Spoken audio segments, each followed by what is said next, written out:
Good morning, everyone. I'm happy to be here in Budapest, and we'll be presenting a male-female course, a partnership course in healing. The aim of the course is to help people to develop a more open heart in their partnerships and their relationships, and to develop compassion, which is what we need in working with our differences in partnership. So this area of our life, relationships and partnerships, is probably the most challenging we have, because this is where we meet ourselves most directly, especially emotionally, where we experience having to stretch ourselves to love and to develop more compassion, acceptance, and understanding. And the real purpose, we could say spiritually, at least for partnerships, is in developing a greater capacity to give and receive love. And that's a lifelong process. When we think of partnerships, I come to remember an experience I had many, many years ago with Gospels, Stylianos Oteshlis, the mystic from Cyprus. And I remember the last time that I had an opportunity to actually interview him privately and to speak to him before he became ill. He was 83 years old at the time. And the day before this meeting, I wrote all these questions to myself, and all these kind of metaphysical questions, and questions about relationships, and about heaven, and about da-da-da-da-da-da. And the next morning, when I was getting ready to go see him, everything just disappeared. I couldn't think of any questions. Nothing except one question. And that question was, what is love? So I went in and I asked him that question. He said, oh, that's a very good question. Now we can talk about it. Yeah? As if he knew before that it's not so important, all the details of things and all the explanations, but what's important is understanding why we're really here. And in my understanding and experience, it's really that we are here to learn how to give and receive love, divine love. Asking this question, love is such a mysterious, yet it's something we understand within our hearts, but we can't really define it. But we can talk about qualities of love. And it's important because these qualities of love are what we experience in our relationships when love is there. What are some of these qualities of love that we, if we have in partnership or we have in relationship, allow partnerships to grow? So the first is courage. Courage to take a step, to take action in a positive direction, to support, to help. Another quality is acceptance. The ability to accept our experience and the experience of others, and to honor that experience without trying to control or change the other. Except, of course, in extreme situations if we're being attacked or something. Another quality is what we call willingness. The willingness to change ourselves in order to see from a higher perspective. Another quality is the quality of reason, the ability to understand, to wish to understand yourself and the other. Some of these other qualities is gentleness, tolerance, patience, kindness. So somebody might ask, well, this sounds all good, but it's very difficult at times to be that way. And why is that?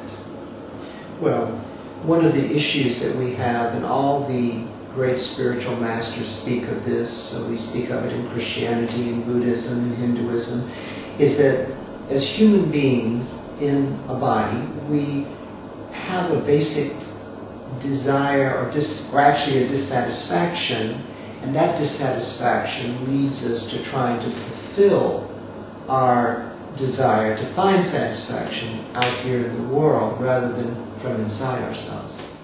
And when we create these strong desires, and have big expectations in our partnerships, then it's very difficult to allow love to be there. So where does this basic dissatisfaction arise? In childhood, all children have the need for love and consistency from their parents. There is a man, a psychologist named Gary Chapman, who wrote a book called The 5 Languages of Love, where he describes how children being interviewed described how they felt most loved by their parents. And these 5 areas I'll describe. The first is physical touch and affection. It can be hugging, it can be tickling, creating laughter, just making contact in a positive way.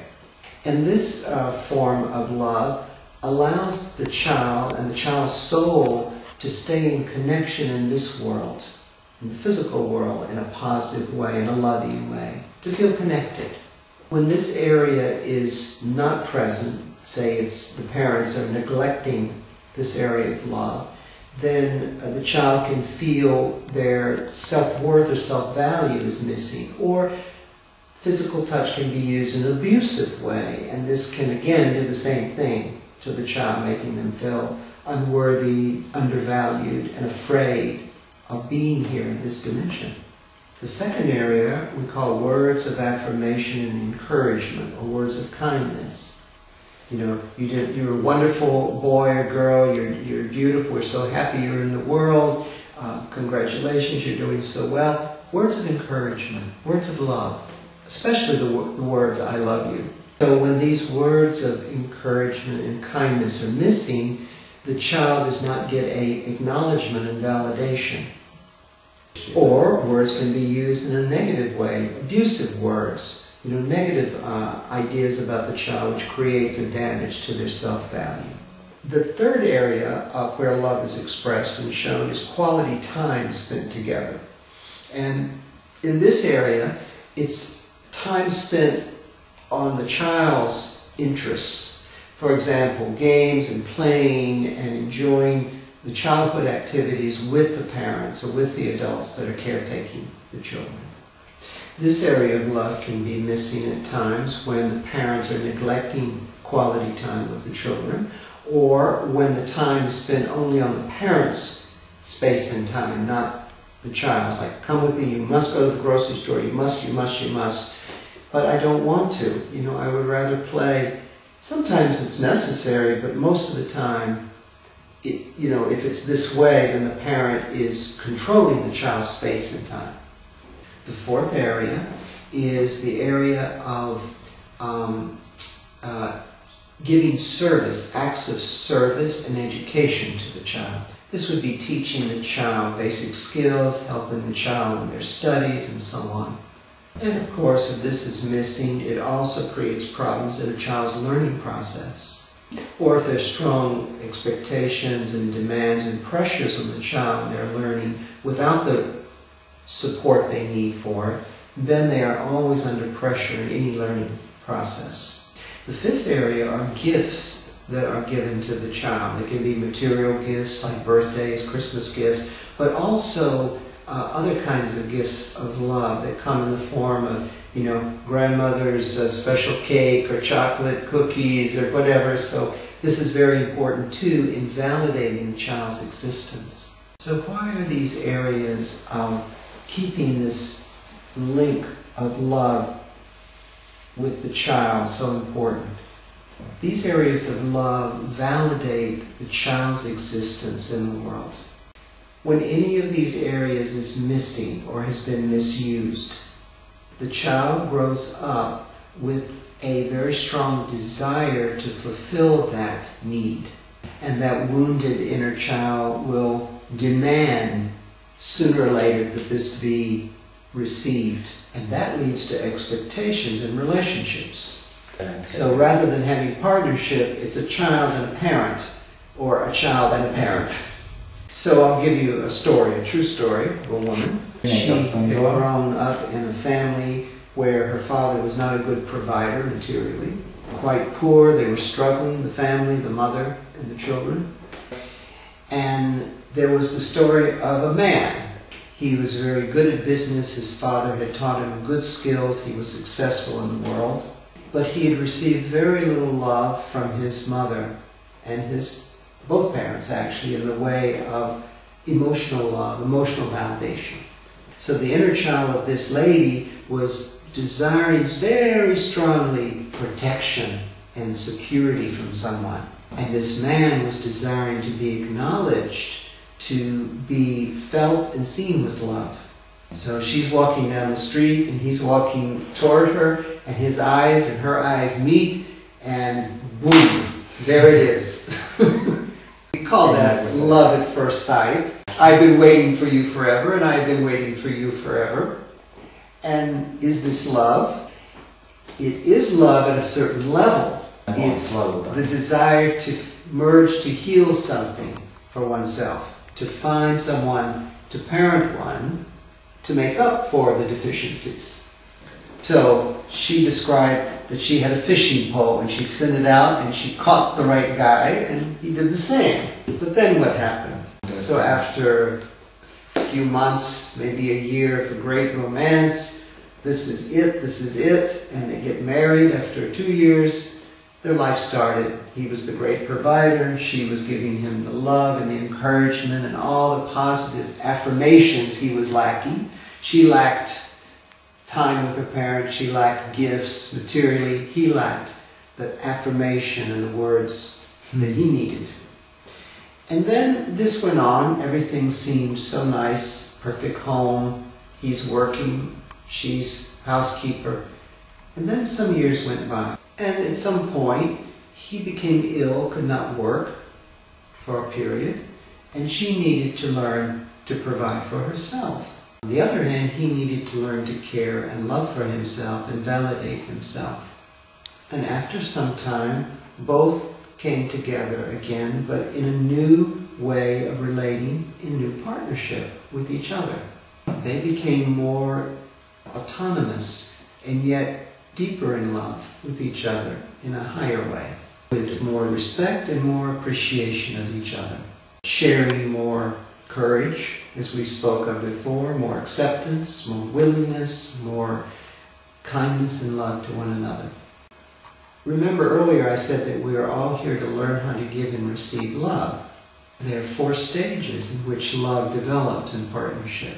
This couple shows a very good example of this. They started with a very strong physical and emotional attraction to each other.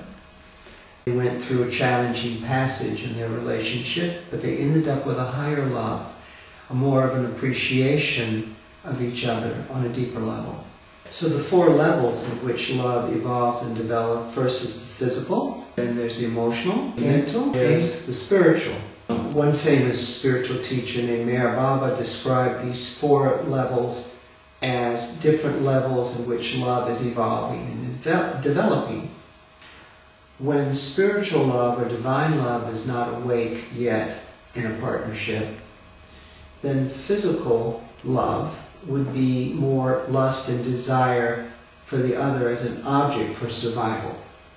When divine love is present at the physical level, then the result is a deeper caring, affection, and desire to fulfill each other's needs. When divine love isn't present at the physical level, then the relationship is a me, me, me, me, give me, and if you don't, I won't love you. This kind of conditional exchange, we call it. We can't call it love, but just a conditional exchange. On the emotional level, when divine love is not present, there is a great longing, a missing, an attachment to the other. What develops often is controlling the other, jealousy of the other, because there's a fear of losing the other emotionally. It's like an emotional addiction. Romeo and Juliet syndrome. When divine love is present, there is a desire to release emotional attachment and to give the person space to grow and evolve, and a joy in seeing each other grow. And there's a realization that you are never apart from each other. Love always bonds you. The energetic connection will be there whether you're 5,000 kilometers apart or not. When divine love is present emotionally, it leads to trust. The third level is the mental level.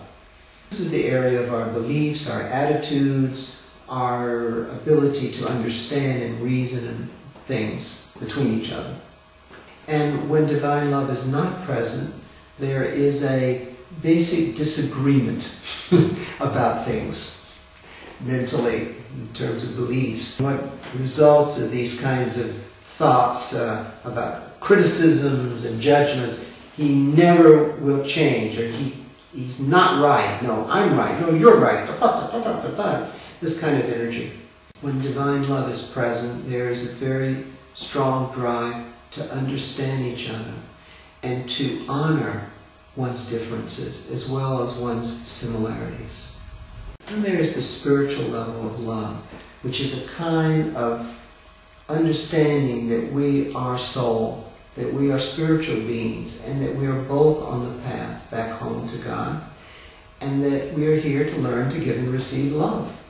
Whether we are men or women, whatever our differences may be, we can transcend those differences and have a greater understanding and acceptance of each other.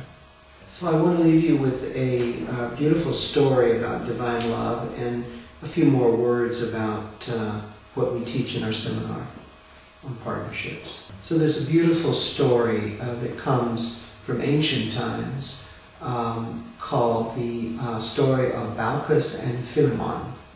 Zeus and Hermes, two of the gods in ancient times, were sitting together one day, and perhaps a little bored, as we get sometimes as well, and at the same time totally fed up with humanity. No one is honoring the gods, no one knows love.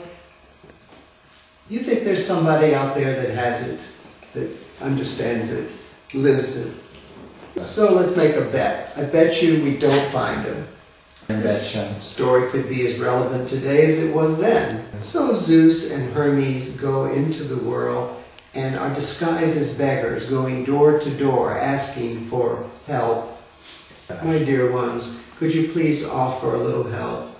Doors slamming, get out of here, bang, bang, bang. Judgments, fears, all kinds. And finally, after some time, they come to the door of a little humble house. And they knock on the door, and coming to the door is an elderly couple. And Zeus and Hermes describe what they experienced. As soon as they entered the house, they felt an ambiance of love and of harmony and peace. They observed that the house had a kind of beauty to it, a kind of natural beauty. The couple, Baucis and Philemon, greeted them with open hearts, and they sat down for a meal. The wine came from the vineyards of the couple. The chicken eggs were their own chickens.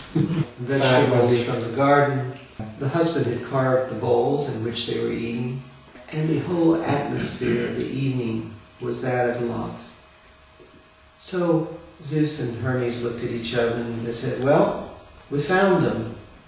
So suddenly the wine that they are drinking, the cups are spontaneously being filled again for the couple and for themselves. And the couple was astonished by this abundance that they are being given suddenly.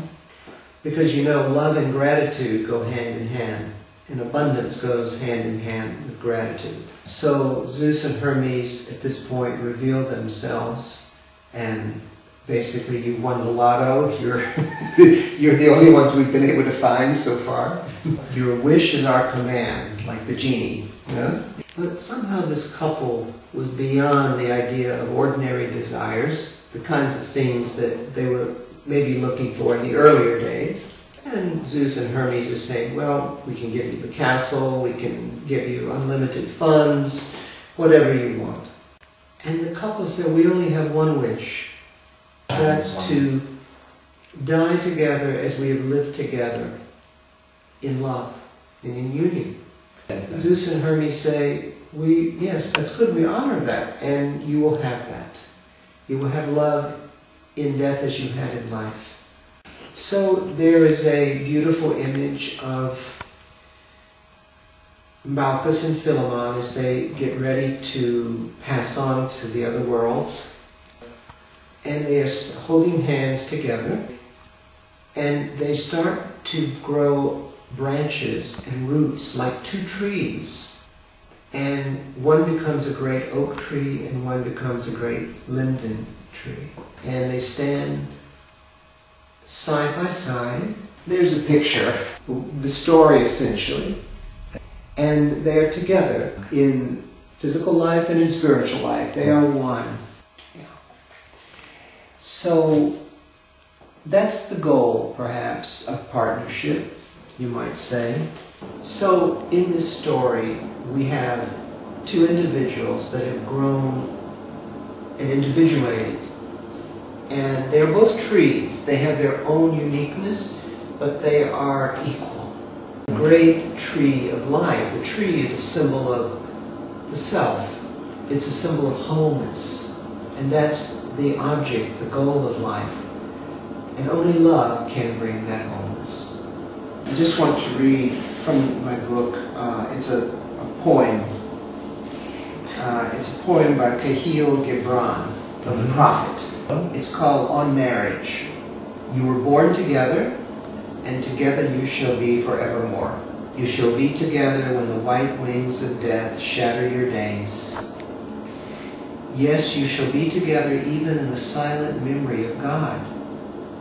But let there be spaces in your togetherness, and let the winds of the heavens dance between you. Love one another, but make not a bond of love. Let it rather be a moving sea between the shores of your souls. Fill each other's cup, but drink not from one cup. Give one another of your bread, but eat not from the same loaf. Sing and dance together and be joyous, but let each one of you be alone. Even as the strings of a lute are alone, though they quiver with the same music. Give your hearts, but not into each other's keeping, for only the hand of life can contain your hearts. And stand together, yet not too near together, for the pillars of the temple stand apart, and the oak tree and the cypress grow not in each other's shadow.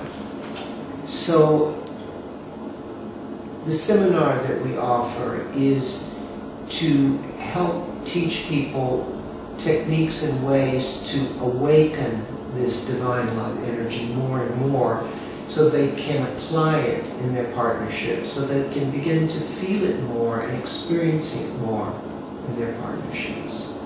We also are teaching ways for people to get beyond their what I call false roles and identities as victims in relationship, abusers in relationships, or even rescuers in relationship. They're all false roles we play.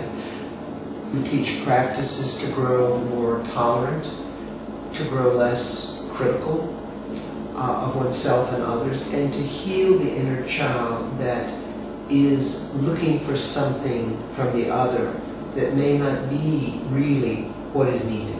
And we teach healing techniques to help individuals come into a better relationship with their other half, the man with his inner female and a woman with her inner male. So thank you for your time. I hope you benefited in some way from this discussion, and we look forward to seeing you at the seminar.